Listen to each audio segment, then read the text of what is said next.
हे गुरुदेव, कृपा करके मुझे बताइए, वे 4 आदतें कौन सी है जो इंसान को विनाश की ओर ले जाती है। इसके बाद सन्यासी ने राजा को व्यक्ति को बर्बाद कर देने वाली उन 4 आदतों के बारे में बताया। सन्यासी ने कहा, हे राजन, इंसान को बर्बाद कर देने वाली पहली आदत है उसकी इच्छा, क्योंकि इच्छा ही दुनिया के हर व्यक्ति के अंदर पहला अवगुण होता है। मनुष्य की हर समस्या की जड़ उसकी बेकाबू इच्छाएं ही होती है।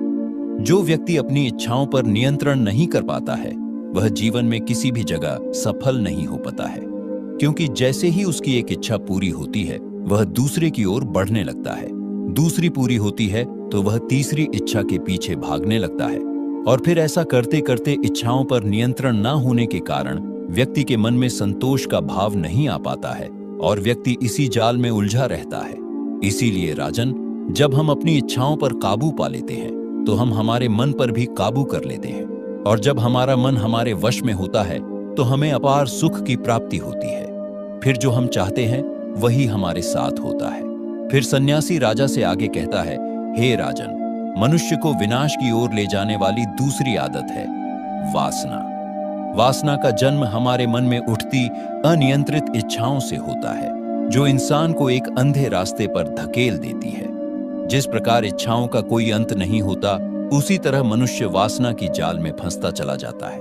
वासना एक ऐसा जाल है जिसमें फंसकर मनुष्य न केवल अपने विवेक को खो बैठता है बल्कि अपने जीवन की दिशा भी बदल देता है। वासना के वशीभूत होकर व्यक्ति को कुछ भी नजर नहीं आता है। इतिहास गवाह है, संसार में आज तक जितने भी बड़े युद्ध हुए हैं उसका सबसे बड़ा कारण स्त्री को पाने की इच्छा के कारण ही हुए हैं। स्त्री के प्रेम और वासना के वशीभूत होकर आज से पहले कई राजा महाराजाओं ने युद्ध किया है। रावण को ही देखिए, वह कोई साधारण व्यक्ति नहीं था, एक बड़ा बुद्धिमान व्यक्ति था, लेकिन माता सीता की सुंदरता से वशीभूत होकर उसने अपने आप को बर्बाद कर लिया। उसकी मृत्यु का कारण एक स्त्री बनी थी। कई राजा महाराजा तो युद्ध में इसलिए हार गए क्योंकि वे लोग स्त्रियों से रासलीला रचाने में ही लगे रहे। भगवान ने तो स्त्री की रचना इस संसार को बनाने के लिए की है, लेकिन आज के युग में लोग उसे केवल वासना की वस्तु मान बैठे हैं। स्त्री को अपने मनोरंजन का साधन मानने लगे हैं, और जब उन्हें यह मनोरंजन नहीं मिलता तो वे पागल हो जाते हैं और न जाने क्या क्या कर बैठते हैं। इसीलिए राजन, जितना हो सके उतना ही वासना से दूर रहना चाहिए। वासना से जितना दूर रहा जाए उतना ही जीवन में शांति, संतुलन और आत्मिक सुख बना रहता है।